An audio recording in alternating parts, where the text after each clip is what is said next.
नमस्कार साथियों, स्वागत है आप सभी का संस्कृति आईएएस के यूट्यूब चैनल पर। दोस्तों, मेरा नाम है पुनीत उपाध्याय और आज के अपने इस सेशन में हम एक बहुत ही इंपॉर्टेंट टॉपिक पर बात करने वाले हैं। ताजमहल के सर्वेक्षण को लेकर जो यह विवाद है, इसके संदर्भ में हम आज बात करेंगे।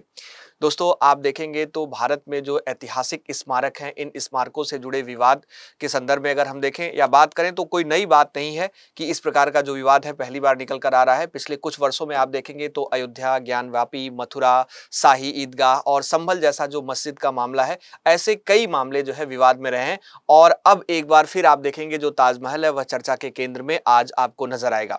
इस बार विवाद दोस्तों इस बात को लेकर है कि क्या ताजमहल वास्तव में मुगल सम्राट शाहजहां द्वारा बनवाया गया मकबरा है या फिर पहले तेजो महालय नाम जो भगवान शिव का मंदिर हुआ करता था वह है। दोस्तों, यह प्रश्न केवल इतिहास का नहीं है बल्कि आप देखेंगे न्यायपालिका, पुरातत्व, सांस्कृतिक विरासत और जो संवैधानिक व्यवस्था है इससे सीधा जुड़ा हुआ है। और इसी संदर्भ में अभी इलाहाबाद हाई कोर्ट की बात करें दोस्तों, तो एक बहुत ही महत्वपूर्ण सुनवाई अभी कोर्ट ने किया है और उसी के संदर्भ में यह टॉपिक अब अभी आप देखेंगे तो चर्चा में आया और आज के न्यूज़पेपर में भी देखने को मिला है। दोस्तों, महत्वपूर्ण बात यह हो जाती है कि आज की जो खबर है, आज जो न्यूज़पेपर में है वह क्या है, तो इस पैराग्राफ को आप गौर से पढ़ेंगे। दोस्तों, इसमें इस बात को लिखा गया है कि इलाहाबाद हाई कोर्ट ने केंद्र सरकार और जो भारतीय पुरातत्व सर्वेक्षण जो एएसआई है इसको नोटिस जारी करके उनसे जवाब मांगा है। दोस्तों, यह मामला उस याचिका से जुड़ा है जिसमें आगरा की एक निचली अदालत द्वारा जो ताजमहल का सर्वे है वह कराने से इनकार करने के आदेश के संदर्भ में चुनौती दी गई थी। ध्यान देने वाली बात यहां पर यह है कि हाई कोर्ट ने दोस्तों अभी सर्वे करने का आदेश नहीं दिया है। अदालत ने केवल आप देखेंगे तो केंद्र सरकार और जो एएसआई है इससे उनका पक्ष जो आप देखेंगे एक काउंटर एफिडेविट है वह मांगा है। दोस्तों, इसके बाद आप देखेंगे तो आगे की जो सुनवाई है वह जारी होगी और उस पर जो है चर्चा करी जाएगी। दोस्तों, अगर हम बात करें तो सबसे पहले हमको थोड़ा सा इसके पृष्ठभूमि में चलना होगा और बहुत अच्छे तरीके से बहुत सारी चीज़ों पर चर्चा करना होगा। दोस्तों, अगर हम बात करें तो यह विवाद जैसा कि मैंने पहले ही बता दिया आज कोई नया नहीं है, आज का नहीं है। इसकी जो पृष्ठभूमि काफ़ी पहले स्टार्ट होती है। इस पर आप नज़र डालेंगे सन 1965 में एक बुक है ताजमहल द ट्रू स्टोरी, ठीक है। इस किताब में आप देखेंगे तो ताज को लेकर जो है कुछ विवाद यहीं से शुरुआत इसका देखने को मिलता है। इसमें ताजमहल को तेजो महालय बताया गया, ठीक है, जो पुस्तक थी ताजमहल द ट्रू स्टोरी। दोस्तों, किताब में दावा किया गया था कि ताजमहल के जगह शिव मंदिर है और मुख्य रूप से अगर हम बात करें तो यहाँ जो तेजो महालय है वह 1155 में मुगल शासक के दशकों से पहले बना हुआ था। इस बात की जानकारी इस पुस्तक में जो ताजमहल द ट्रू स्टोरी है इसमें देखने को मिली। दोस्तों, उसके बाद आप देखेंगे तो इसी किताब का हवाला देते हुए समय समय पर कई बार आप देखेंगे तो जो तमाम हिंदुवादी संगठन है वह ताजमहल को तेजो महालय होने का दावा करते हैं।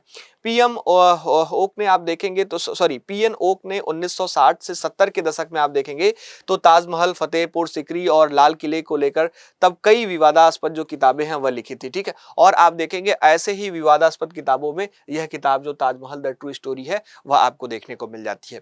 तो इसकी पृष्ठभूमि 1965 से ही स्टार्ट होती है, लेकिन 2015 का सन जो है वह काफी महत्वपूर्ण हो जाता है। वर्ष 2015 में आप देखेंगे तो आगरा के एक सिविल कोर्ट में एक मुकदमा दायर किया जाता है और याचिकाकर्ता जो होते हैं वह जो है दावा करते हैं या उन्होंने दावा किया कि ताजमहल वास्तव में तेजो महालय नामक एक प्राचीन शिव मंदिर हुआ करता था, जिसे बाद में शाहजहां ने अपनी पत्नी जो मुमताज महल थी उनके मकबरे में बदल दिया था। दोस्तों, याचिका में न्यायालय से 3 प्रमुख मांगे करी गई थी। कौन सी मांगे थी तो मैं आपको डिस्कस करना चाहूं तो ध्यान रखिएगा। पहली डिमांड यह थी, जो मांग की गई थी कि ताजमहल को मंदिर घोषित किया जाए। दूसरा जो डिमांड था उसमें कहा गया कि हिंदुओं को वहां पूजा और अर्चना करने की जो अनुमति है वह दी जाए। और तीसरा जो दावा था, जो मांग थी वह यह थी कि इस दावे की पुष्टि के लिए पूरे स्मारक का जो वैज्ञानिक निरीक्षण है वह कराया जाए, ठीक है। तो यह डिमांड 2015 वाले केस में आपको देखने को मिल जाती है, जब पहली बार जो है यह जो है केस आपको देखने को मिलता है। दोस्तों, याचिकाकर्ताओं का कहना है कि केवल मौखिक जो विपक्ष में है उनका कहना है कि केवल मौखिक दलीलों से उनका पक्ष सिद्ध नहीं होता है, इसलिए उन्होंने मांग की है कि न्यायपालिका एक जो एडवोकेट कमिश्नर है उसको नियुक्त करे, ताजमहल का निरीक्षण करे, फोटो और वीडियो बनाए और इसके अलावा रिपोर्ट जो बने उसको अदालत को सौंपे, ठीक है, यह जो है मुख्य रूप से बात सामने नजर आती है। और फिर आप देखेंगे उनका कहना है कि कई जो वास्तुशिल्पी विशेषताएं हैं, जो बंद कमरे हैं, कुछ संरचनात्मक जो तत्व हैं, उनके दावे का समर्थन करते हैं, जो मुख्य रूप से आप देखेंगे जो याचिकाकर्ता हैं जो इस प्रकार की डिमांड करते हैं उनके बारे में अगर हम बात करें तो। दोस्तों अब बात आती है निचली अदालत की कि उसका फैसला क्या रहता है, क्या वह सर्वे कराया या सर्वे करने से मना कर दिया। तो आप देखेंगे आगरा की ट्रायल कोर्ट ने वर्ष 2019 में सर्वे की जो मांग थी, जो डिमांड थी, उसको अस्वीकार कर दिया। और बाद में आप देखेंगे तो पुनरीक्षण अदालत ने भी अप्रैल 2026 में इस निर्णय को बरकरार रखा, जो 2019 वाला निर्णय रहा। और इसके बाद जो याचिकाकर्ता हैं वह जो है रुकते नहीं है, इलाहाबाद हाई कोर्ट का दरवाजा खटखटाते हैं। और अब हाई कोर्ट का जो स्टेटमेंट है वह आज आपको इस प्रकार से न्यूज़पेपर में देखने को मिल जाता है। हाई कोर्ट ने फिलहाल इतना ही कहा है अभी प्रेजेंट के टाइम में कि केंद्र सरकार अपना पक्ष रखे, जो एएसआई है अपना जवाब दाखिल करे, और इसके बाद अदालत तय करेगी कि आगे क्या किया जाएगा। इसका अर्थ बहुत अच्छे तरीके से आप समझिएगा। इसका अर्थ यह बिल्कुल भी नहीं है कि अदालत ने यह मान लिया है कि ताजमहल मंदिर था या जो सर्वे है वह निश्चित रूप से होगा। अभी मामला केवल प्रारंभिक सुनवाई के चरण में आपको नजर आता है। अब दोस्तों एक महत्वपूर्ण सवाल और आपके मन में उठना चाहिए कि जो एएसआई है, जो हमारा भारतीय पुरातत्व सर्वेक्षण है, इसका अब तक क्या रुख रहा है इस जो है पूरे मुद्दे पर। तो दोस्तों हमारा भारतीय पुरातत्व सर्वेक्षण एएसआई लगातार यह कहता रहा है कि ताजमहल एक संरक्षित राष्ट्रीय स्मारक है। दोस्तों इसका निर्माण मुगल सम्राट जो शाहजहां है, इन्होंने 17वीं शताब्दी में कराया था और यह मुमताज महल का मकबरा हुआ करता है। दोस्तों मंदिर होने के दावे के समर्थन में एएसआई ने अब तक आप देखेंगे तो कोई आधिकारिक जो पुरातात्विक प्रमाण है उसको स्वीकार नहीं किया है। तो यहाँ पर अभी आप देखेंगे जो एएसआई हमारा भारतीय पुरातत्व सर्वेक्षण है, इसके द्वारा कोई भी प्रतिक्रिया सामने निकलकर नहीं आ रही है। दोस्तों अब ताजमहल का जो ऐतिहासिक महत्व है इस पर भी हमें चर्चा कर लेनी चाहिए। दोस्तों अगर आप इतिहास पढ़े होंगे तो इतिहास को आपने गौर किया होगा तो आपको पता होगा कि ताजमहल का निर्माण सन 1632 से लेकर 1653 के बीच जो है माना जाता है। और यह विश्व की सबसे प्रसिद्ध इमारतों में से एक है जो आप आज के टाइम में जो आप ताजमहल देख पा रहे हैं। दोस्तों अगर हम बात करें तो 1983 में इसको यूनेस्को वर्ल्ड हेरिटेज साइट भी घोषित कर दिया गया था। और यह भारत की जो एक सांस्कृतिक पहचान और जो पर्यटन है और जो अर्थव्यवस्था है, खासकर उत्तर प्रदेश की अर्थव्यवस्था की बात करें तो इसका एक बहुत ही महत्वपूर्ण आधार है। दोस्तों यहाँ पर आप गौर करेंगे तो हर वर्ष लाखों पर्यटक आते हैं, अपने देश के अलावा विदेशों से पर्यटकों की संख्या बहुत ज्यादा देखने को मिलती है। तो इसका जो अभी महत्व है वह बहुत ही इंपॉर्टेंट है और ऐतिहासिक महत्व भी आप देखेंगे तो कुछ इस प्रकार से आपको देखने को मिल जाता है।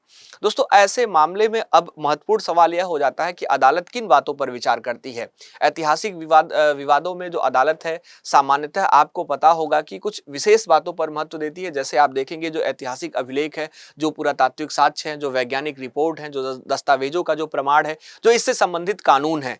तो आप ध्यान रखिएगा कि सिर्फ किसी पक्ष का दावा अदालत में पर्याप्त नहीं माना जाता है। जब तक यह सारे प्रमाण, सभी साक्ष्य व्यवस्थित तरीके से अदालत के सामने नहीं आते हैं तब तक इस पर कुछ कहना बहुत ही ज्यादा जल्दबाजी हो सकता है। तो दोस्तों आगे अभी इस पर क्या निर्णय लिया जाएगा, केंद्र सरकार इस पर क्या जो है काम करती है और साथ ही साथ एएसआई का जो प्रतिक्रिया है वह क्या रहता है, यह सभी बातें अभी चर्चा का विषय रहेंगी आगे। और इस पर जो है हम डिटेल में बात करते रहेंगे जब भी जो है इससे जुड़ा कोई भी इंफॉर्मेशन अपडेट होगा।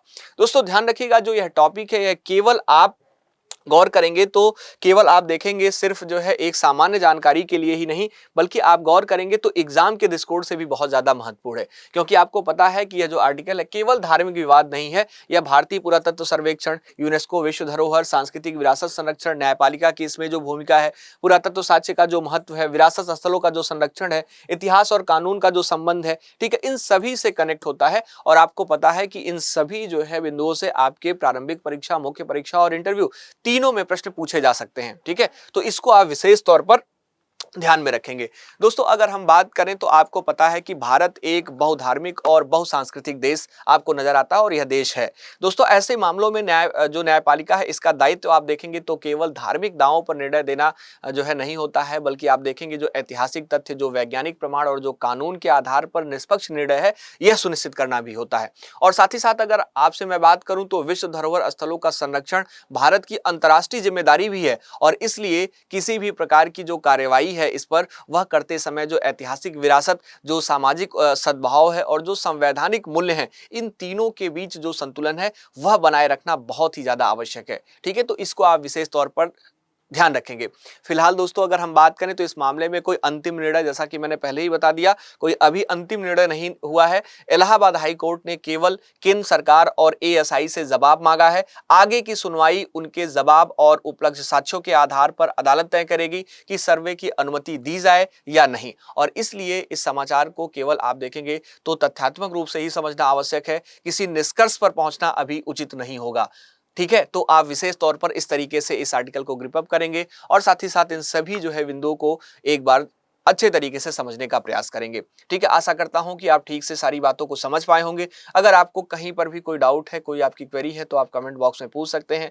आपका हमेशा से स्वागत रहेगा और आप अच्छे तरीके से मुझसे चर्चा कर सकते हैं किसी भी बिंदु पर। दोस्तों हम लोग मिलेंगे ऐसे ही किसी अन्य टॉपिक पर, जो एक सामान्य जानकारी और साथ ही साथ आपके परीक्षा के लिए बेहद महत्वपूर्ण होगा, जो आपके यूपीएससी स्टेट पीसीएस में सीधे जहां से प्रश्न बन सकते हैं।